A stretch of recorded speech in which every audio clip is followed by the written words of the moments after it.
जय हिंद साथियों। आज हम लोग बिहार दरोगा मुख्य परीक्षा को लेकर के टेस्ट सीरीज जो चला रहे हैं उसमें आज हम लोग बिहार दरोगा मुख्य परीक्षा 1275 में जो कि 28/2/2024 को हुआ था एग्ज़ाम, उसमें जो क्वेश्चन पूछा गया है उसके 50 क्वेश्चन का डिस्कशन करेंगे। उस 50 क्वेश्चन के बारे में आपको हम बताएंगे, उससे संबंधित जो भी आसपास का जानकारी है वो आपको देंगे। तो चलिए शुरू करते हैं। चलिए दोस्तों, हम लोग शुरू करते हैं। बिहार दरोगा मुख्य परीक्षा का ये क्वेश्चन पेपर है। ये एग्ज़ाम 25/2/2024 को हुआ था। इसी तरह का क्वेश्चन फिर से आप लोगों से पूछा जाएगा, तो इसी तरह से प्रिपरेशन करना है और देखना है कि कितना नंबर इसमें आ रहा है। तो चलिए शुरू करते हैं पहला क्वेश्चन से। अमनगढ़ बाघ रिजर्व किस राज्य में स्थित है? तो Amangarh basically Jim Corbett national park का पार्ट हुआ करता था। जिम कॉर्बेट नेशनल पार्क चला गया उत्तराखंड में और अमनगढ़ उत्तर प्रदेश में हो गया। तो पहला का आंसर क्या हो जाएगा? 1। दूसरा क्वेश्चन है, चरक किस वन से संबंधित है? तो चरक कौन थे? चरक चिकित्सक थे। इन्होंने पुस्तक लिखी है चरक संहिता और ये कुषाण वंश के महान शासक कनिष्क के दरबार में रहते थे। तो 2 का आंसर क्या हो जाएगा? 4। तीसरा क्वेश्चन है, अयोध्या दीपोत्सव 2023 में कितने लाख दिए जलाकर विश्व रिकॉर्ड बनाया गया था? तो उत्तर प्रदेश में अयोध्या में सरयू नदी के तट पे 22 लाख से अधिक दिया जला करके एक गिनीज वर्ल्ड रिकॉर्ड बनाया गया था। तो इसका आंसर क्या हो जाएगा? 1 हो जाएगा। 22 लाख प्लस दिए। और इसका खास बात था कि इसमें 54 देश के राजनयिक जो थे वो पार्टिसिपेट लिए थे, मतलब भाग लिए थे, और इसका सीधा प्रसारण 100 से अधिक देशों में हुआ था। चौथा क्वेश्चन है, बिहार मानवाधिकार आयोग कब गठित हुआ? चौथा क्वेश्चन क्या है? बिहार मानवाधिकार आयोग कब गठित हुआ? तो इसका आंसर हो जाएगा 2000 ईस्वी। बिहार मानवाधिकार आयोग कब गठित हुआ? तो बिहार मानवाधिकार आयोग की स्थापना 3 जनवरी 2000 को हुई थी। यह आयोग 15 जनवरी 2008 को पहले अध्यक्ष न्यायमूर्ति SN झा के नियुक्ति के साथ कार्यशील हो गया। मतलब 2000 में तो इसका गठन हुआ, परंतु 2008 में इसके प्रथम अध्यक्ष कौन बनते हैं? SN झा बनते हैं। अच्छा, इससे क्वेश्चन एक पूछा जा सकता है कि मानवाधिकार संरक्षण अधिनियम कब आया है? तो मानवाधिकार संरक्षण अधिनियम 1993 में आया था। नेक्स्ट क्वेश्चन है, BR अम्बेडकर ने डिप्रेस्ड क्लास एसोसिएशन की स्थापना कब किया? तो क्वेश्चन आपसे ये भी पूछा जा सकता है कि डिप्रेस्ड क्लास एसोसिएशन की स्थापना किसने करा था? तो इसका आंसर हो जाएगा क्या? BR अम्बेडकर। और डिप्रेस्ड क्लास एसोसिएशन की स्थापना कब हुआ था? तो 1930 में। तो डिप्रेस्ड क्लास एसोसिएशन की स्थापना डॉक्टर BR अम्बेडकर करते हैं और ये कब करते हैं? तो 1930 में करते हैं। ठीक है। नेक्स्ट क्वेश्चन है, उपराष्ट्रपति को पद से कैसे हटाया जाता है? तो उपराष्ट्रपति को पद से किस तरह से हटाया जा सकता है, इसके बारे में पूछा गया है। तो सबसे पहले हम आपको एक ट्रिक बताते हैं उपराष्ट्रपति से संबंधित, जो हम लोग याद करते थे। उ स रा नी का चू स। उ से हो जाता है उपराष्ट्रपति, जो कि अनुच्छेद 63 में आता है। स से हो जाता है सभापति, कि उपराष्ट्रपति जो है वो राज्यसभा के सभापति होंगे, यह अनुच्छेद 64 में था। रा से हो जाता है राष्ट्रपति के रूप में कार्य करेंगे, 65 में हो जाता है। 66 में निर्वाचन हो जाता है। इसी तरह से और भी पूरा क्लियर है, आप उ स रा नी का चू स याद कर लीजिए। तो इसका क्वेश्चन आंसर हो जाएगा राज्यसभा के संकल्प द्वारा। सबसे पहले अगर उपराष्ट्रपति को हटाना हो तो राज्यसभा में संकल्प पारित किया जाता है, उसके बाद लोकसभा में उसको पेश किया जाता है और पास कर दिया जाता है। तो इसका आंसर क्या हो जाएगा? 6 का आंसर हो जाएगा तीसरा। नेक्स्ट क्वेश्चन है, उत्कल दिवस किस राज्य द्वारा मनाया जाता है? तो उत्कल दिवस किस राज्य द्वारा मनाया जाता है? तो ये तो हम लोग जनगण मन जब हम अपना राष्ट्रगान पढ़ते हैं तो उसमें भी उत्कल का प्रयोग किया गया है, जो कि किसके लिए है? उड़ीसा के लिए है। ठीक है। नेक्स्ट क्वेश्चन है, आर्द्रभूमि दिवस कब मनाया जाता है? तो आर्द्रभूमि दिवस जो है वो कब मनाया जाता है, ये नेक्स्ट क्वेश्चन हमसे पूछा गया है। तो विश्व आर्द्रभूमि दिवस प्रत्येक वर्ष 2 फरवरी को पूरे विश्व में मनाया जाता है। तो आर्द्रभूमि दिवस कब मनाया जाता है? 2 फरवरी को। ये आर्द्रभूमि दिवस क्यों मनाया जाता है? तो इस पे रामसर कन्वेंशन हुआ था। कब हुआ था? तो 1971 में हुआ था। भारत इसमें कब ऐड हो गया? तो 1982 में हो गया। वर्तमान में भारत में कितने रामसर साइट है? तो 98 है। वहीं बिहार में पूछा जाए तो 6 रामसर साइट है। नेक्स्ट क्वेश्चन है, सबसे बड़ा अशोक चक्र कहाँ स्थापित किया गया है? तो इसका आंसर हो जाएगा 9 का 2, यानी टोपड़ा कला। टोपड़ा कला कहाँ है? तो टोपड़ा कला हरियाणा में है। तो हरियाणा में सबसे बड़ा अशोक चक्र स्थापित किया गया जिसका व्यास 30 फीट है। नेक्स्ट क्वेश्चन आ गया है, ताश के पत्तों में से लाल पत्ती की रानी के नहीं रहने की संभावना क्या है? तो इसका कोई भी ऑप्शन यहाँ पे सही नहीं दिया गया है। इसका आंसर होगा 25/26। तो चलिए हम फटाफट आपको बता देते हैं कि ये 25/26 कैसे होगा। तो सबसे पहले ताश में कितना पत्ती होता है? तो 52 पत्ती होता है। इसमें लाल रानी की संख्या कितनी होती है? तो 2 होती है। इसके बाद लाल रानी की रहने की संभावना क्या हो जाएगा? तो 2/52 हो जाएगा, यानी 1/26। तो लाल रानी के नहीं रहने की संभावना क्या हो जाएगा? तो 1 - 1/26 यानी 25/26 आंसर। नेक्स्ट क्वेश्चन है, ज्वारनद मुख कौन सी नदी बनाती है? यानी एस्च्यूरी कौन कौन नदी बनाती है? तो एस्च्यूरी हमारा मुख्य रूप से 2 नदी नर्मदा और ताप्ती बनाती है। तो इसमें कौन आंसर हो जाएगा? तो इसमें आंसर हो जाएगा ताप्ती नदी। ताप्ती नदी आंसर हो जाएगा। अब ताप्ती नदी के बारे में हम लोग जान लेते हैं। तो सबसे पहले ताप्ती नदी कहाँ से निकलती है? तो ताप्ती नदी मध्य प्रदेश से निकलती है। मध्य प्रदेश के बैतूल जिला से निकलती है। इसकी लंबाई कितनी है? तो इसकी लंबाई 724 किलोमीटर है। ये पूरब से पश्चिम की तरफ बहती है और जाकर के खंबात की खाड़ी में गुजरात के पास मिल जाती है समुद्र में। तो ठीक है, ताप्ती के अलावा एक नर्मदा नदी भी है जो पूर्व से पश्चिम बहती है। ये दोनों एस्च्यूरी का निर्माण करती है, दोनों भ्रंश घाटी से बहती है। ये इंपॉर्टेंट क्वेश्चन है, बार बार पूछा जाता है। और कभी कभी ये भी पूछा जाता है कि सूरत किस नदी के तट पे है? तो सूरत ताप्ती नदी के तट पे है। नेक्स्ट क्वेश्चन है, इब्न बतूता किस सदी में भारत आया था? इब्न बतूता किस सदी में भारत आया था? तो इसका आंसर हो जाएगा 12 का 1। इब्न बतूता 13वीं सदी में भारत आया था। इब्न बतूता कहाँ का था? तो इब्न बतूता मोरक्कन यात्री था और दिल्ली में तत्कालीन शासक थे मोहम्मद बिन तुगलक, उनके दरबार में आया था। मोहम्मद बिन तुगलक इनको दिल्ली का काजी भी नियुक्त करते हैं। इनके यात्रा विवरण को क्या कहा जाता है? तो इब्न बतूता के यात्रा विवरण को रिहला कहा जाता है। ठीक है, नेक्स्ट क्वेश्चन देखते हैं, विद्युत शक्ति की इकाई क्या है? 13वां क्वेश्चन है, विद्युत शक्ति की इकाई क्या है? ऑप्शन दिया गया है जूल, कूलम्ब, वाट, वोल्ट। सबसे पहला ऑप्शन हम लोग देखते हैं जूल। जूल किसका मात्रक होता है? तो जूल कार्य और ऊर्जा का मात्रक होता है। कूलम्ब किसका होता है? तो विद्युत आवेश का होता है। वोल्ट किसका होता है? तो विद्युत विभव या विभवांतर का होता है। वहीं वाट विद्युत शक्ति का मात्रक है। वाट आप कह लीजिए, किलोवाट कह लीजिए, ये सब विद्युत शक्ति का मात्रक है। तो इसका आंसर क्या हो जाएगा? 13 का आंसर हो जाएगा 3 वाट। नेक्स्ट क्वेश्चन है, सभी अम्ल में पाए जाने वाला तत्व है। सभी अम्ल में पाए जाने वाला कौन सा तत्व होता है? तो चलिए इसका ऑप्शन हम लोग देख लेते हैं। पहला ऑप्शन है सल्फर, दूसरा क्लोरीन, तीसरा नाइट्रोजन, चौथा हाइड्रोजन। तो चलिए इसका आंसर देखते हैं। इसका आंसर हो जाएगा हाइड्रोजन। हाइड्रोजन क्यों होगा? तो अम्ल का बेसिक यही है कि अम्ल को अगर पानी में घुलने पर, पानी में अगर हम लोग डालेंगे तो वो H+ आयन देगा, यानी हाइड्रोजन अम्ल में होता ही होता है। तो आंसर क्या हो जाएगा? 4 नंबर आंसर हो जाएगा हाइड्रोजन। नेक्स्ट क्वेश्चन है, प्रकाशिक तंतु किस नियम पर कार्य करता है? तो प्रकाशिक तंतु, जिसको ऑप्टिकल फाइबर भी हम लोग बोलते हैं, वो किस नियम पर कार्य करता है? तो इसका ऑप्शन देख लेते हैं, प्रकाश के प्रकीर्णन, प्रकाश के पूर्ण आंतरिक परावर्तन, प्रकाश के पूर्ण आंतरिक अपवर्तन और परावर्तन। तो इसका आंसर हो जाएगा 2। 15 का आंसर क्या हो जाएगा?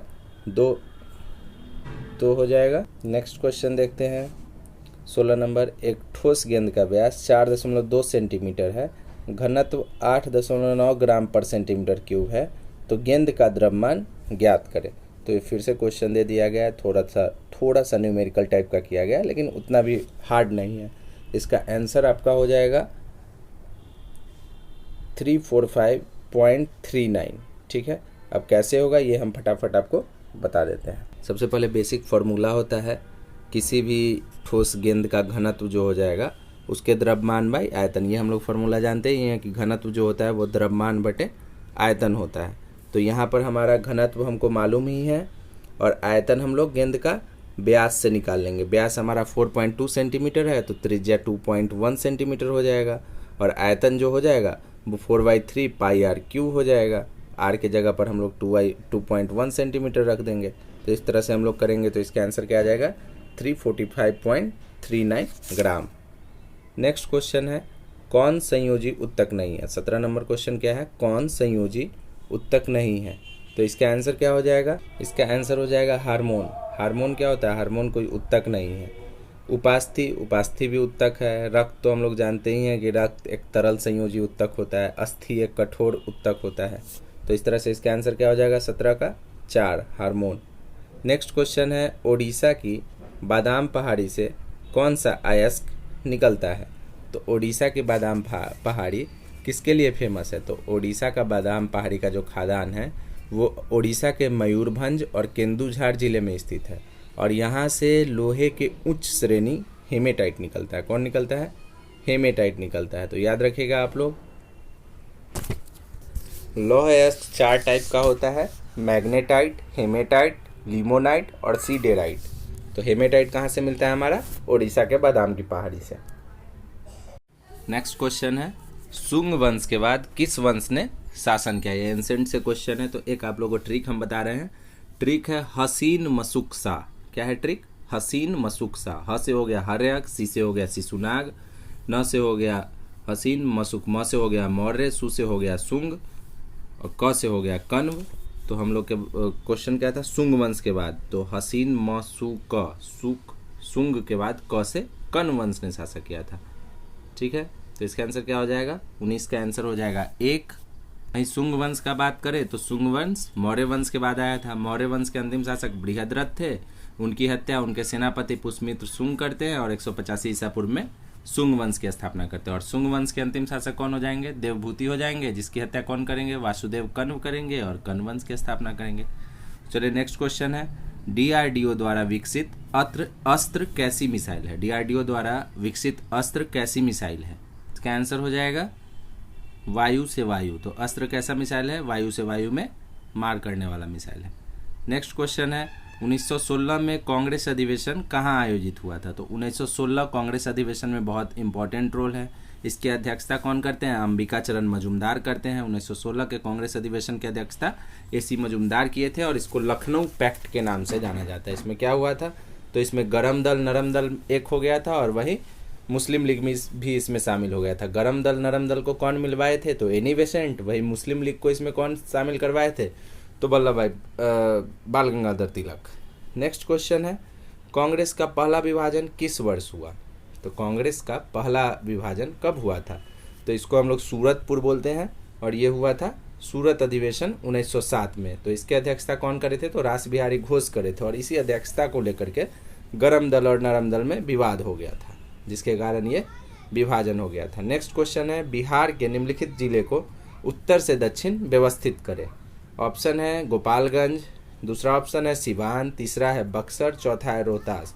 और ये क्या कहा गया है? उत्तर से दक्षिण की तरफ, यानी ऊपर से नीचे की तरफ। तो सबसे ऊपर क्या हो जाएगा? गोपालगंज हो जाएगा, फिर सिवान हो जाएगा, फिर आपका बक्सर हो जाएगा, फिर आपका रोहतास हो जाएगा। तो ऑप्शन देख लीजिए 1 2 3 4 कहाँ है? तो ऑप्शन नंबर 2 हो जाएगा इसका आंसर। ठीक है, नेक्स्ट क्वेश्चन है विषम चुने। तो ये आ गया रीजनिंग का क्वेश्चन। विषम हम लोग को चुनना है। ऑप्शन है नाई, दर्जी, बढ़ई, लोहार। आंसर क्या हो जाएगा? इसका आंसर हो जाएगा नाई। नाई क्यों होगा? तो नाई जो है वो इसका जो काम होता है ये किस पे करता है? हमारे ऊपर, आपके ऊपर करेगा। यानी नाई जो है बाल काटता है, जो कि सजीव का होता है। वहीं दर्जी, बढ़ई, लोहार ये सब निर्जीव वस्तु का यूज करता है। नेक्स्ट क्वेश्चन है लकड़ी इज टू फर्नीचर। तो गेहूं क्या हो जाएगा? मतलब लकड़ी फर्नीचर से रिलेटेड है, तो गेहूं किससे रिलेटेड हो जाएगा? ऑप्शन है भूख, रोटी, चावल, अनाज। तो इसका आंसर हो जाएगा रोटी। जैसे लकड़ी से क्या बनाया जाता है? लकड़ी से फर्नीचर बनाया जाता है। तो उसी तरह गेहूं से क्या बनाया जाएगा? रोटी बनाया जाएगा। तो 25 का आंसर क्या हो जाएगा? 25 का ऑप्शन 2 हो जाएगा। नेक्स्ट क्वेश्चन है आपातकाल में कौन सा अनुच्छेद निष्क्रिय नहीं होता है? तो आपातकाल के दौरान भी कौन ऐसा अनुच्छेद है जो खत्म नहीं किया जा सकता है? तो इसका आंसर हो जाएगा अनुच्छेद 20 और 21। तो अनुच्छेद 20 और 21 में क्या है? तो अनुच्छेद 20 क्या हो जाएगा? अनुच्छेद 20 हो जाएगा दोष सिद्धि से संरक्षण। वही अनुच्छेद 21 जीवन और व्यक्तिगत स्वतंत्रता। तो इसका आंसर क्या हो जाएगा? इसका आंसर हो जाएगा ऑप्शन नंबर 3 20 और 21। वहीं हम बात करें कि आपातकाल की घोषणा, तो आपातकाल की घोषणा के बारे में 352 से लेकर 360 तक अनुच्छेद में बताया गया है। ठीक है, भारत में 3 तरह का आपातकाल है, तो इसके बारे में हम लोग बढ़िया से चैप्टर में पढ़ेंगे। नेक्स्ट क्वेश्चन है कोलकाता का सहयोगी बंदरगाह कौन है? तो कोलकाता कहाँ हो जाएगा? पश्चिम बंगाल। और उसका सहयोगी बंदरगाह तो पश्चिम बंगाल में ही कोई होगा। तो इसका आंसर हम लोग देखते हैं ऑप्शन से। विशाखापत्तनम कहाँ है? विशाखापत्तनम आंध्र प्रदेश में है। पारादीप कहाँ है? पारादीप उड़ीसा में है। कोच्चि कहाँ है? कोच्चि केरल में है। तो हल्दिया इसका आंसर बन रहा है, यानी हल्दिया आंसर हो जाएगा। और हल्दिया कहाँ है? पश्चिम बंगाल में है। नेक्स्ट क्वेश्चन है, समान नागरिक संहिता का प्रावधान किस अनुच्छेद के अंतर्गत किया गया है? तो ऑप्शन है अनुच्छेद 35, अनुच्छेद 44, अनुच्छेद 43, अनुच्छेद 40। तो समान नागरिक संहिता के बारे में राज्य के नीति निर्देशक तत्व में बताया गया है। ये राज्य के नीति निर्देशक तत्व आर्टिकल 36 से लेकर आर्टिकल 51 तक है। और इसका आंसर क्या हो जाएगा? आंसर हो जाएगा बी, अनुच्छेद 44।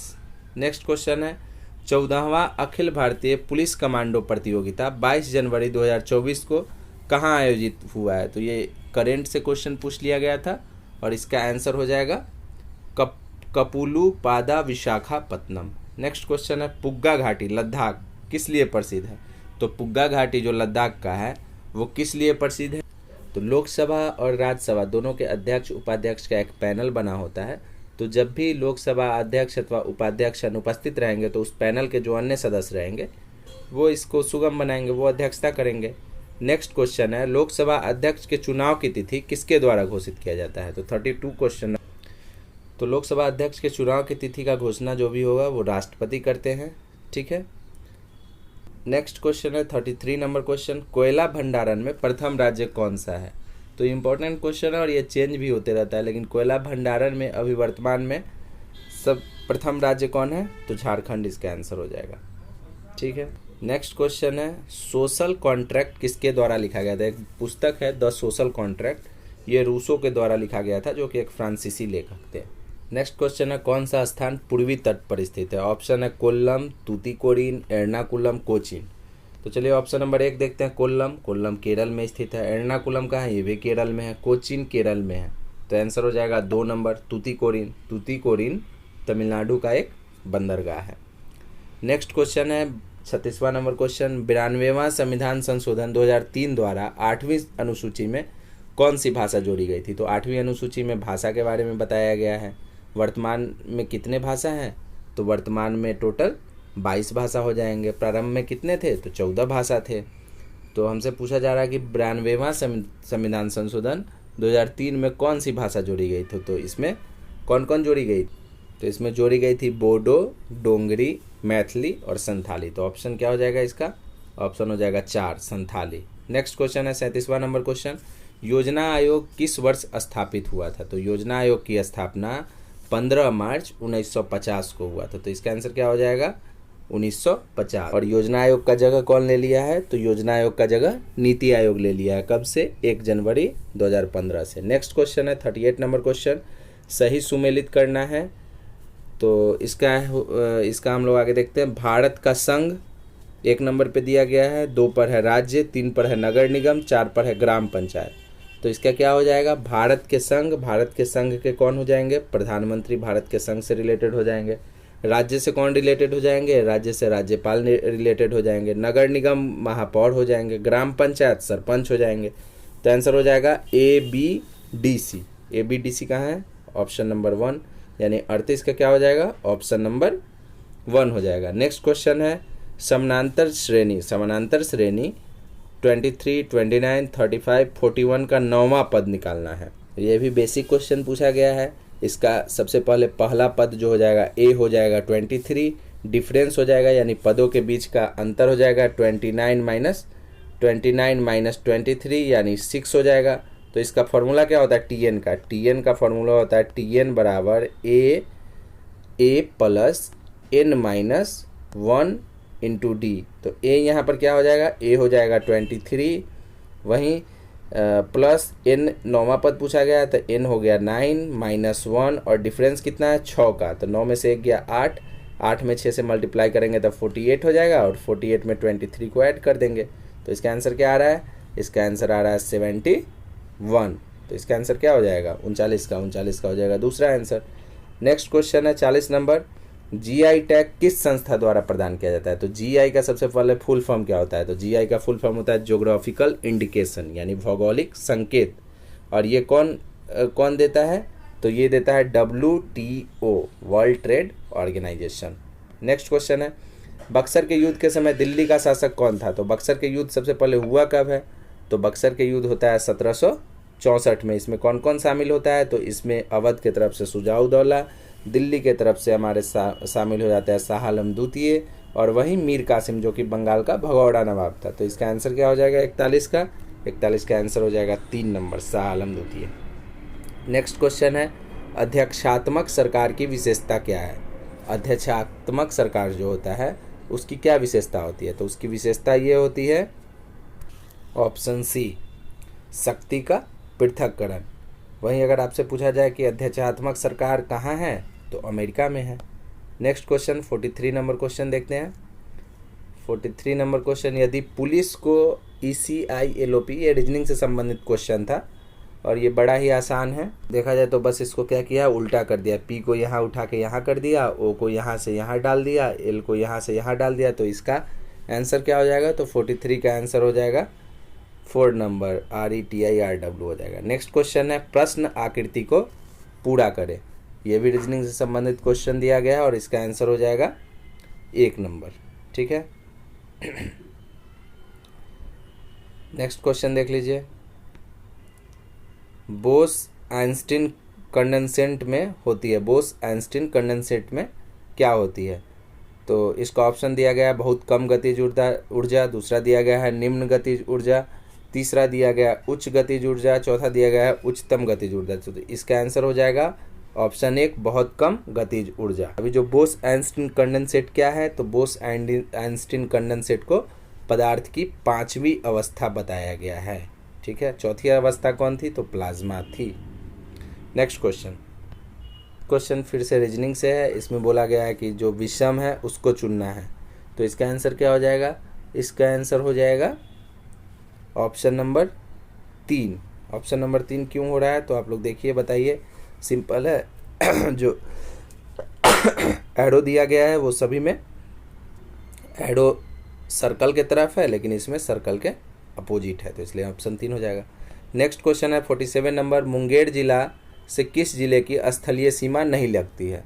तो मुंगेर जिला से, इसके लिए आपको बिहार का नक्शा देखना चाहिए, इससे आपको बहुत जल्दी समझ में आएगा। मानचित्र से बहुत चीज़ समझ में आता है। तो मुंगेर जिला से किस जिले की स्थलीय सीमा नहीं लगती है? तो इसमें सिंपल है, आप अगर देखिएगा तो लखीसराय, भागलपुर, जमुई सब आसपास में ही है, लेकिन मधेपुरा नेपाल से आपका सीमा बनाता है, यानी ऊपर वाला पार्ट में मधेपुरा है। नेक्स्ट क्वेश्चन है, पूर्वी पश्चिमी गलियारा, 48 नंबर क्वेश्चन, पूर्वी पश्चिमी गलियारा सिलचर को किससे जोड़ता है? ऑप्शन है अहमदाबाद, मुंबई, नागपुर, पोरबंदर। इसका आंसर क्या हो जाएगा? इसका आंसर हो जाएगा पोरबंदर।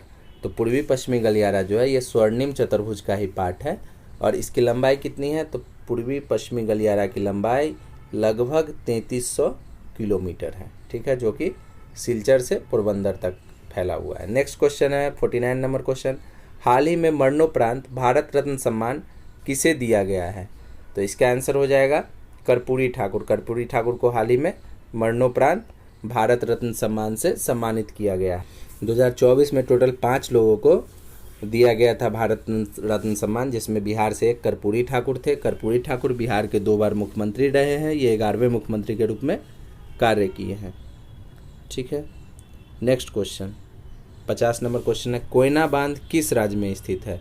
तो कोयना बांध कहाँ है? कोयना बांध हो जाएगा ऑप्शन नंबर डी यानी 4, महाराष्ट्र। कोयना बांध महाराष्ट्र में स्थित है। यह किस नदी पर है? तो यह कोयना नदी पर स्थित है। चलिए साथियों, आज का ये 50 क्वेश्चन का ये सेट कंप्लीट हो गया है।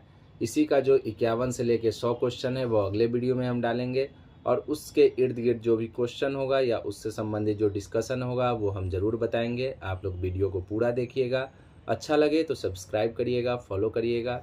और भी कोई जानकारी होगा जो बिहार एसआई से संबंधित हो हम ज़रूर आप लोगों को बताएंगे। धन्यवाद।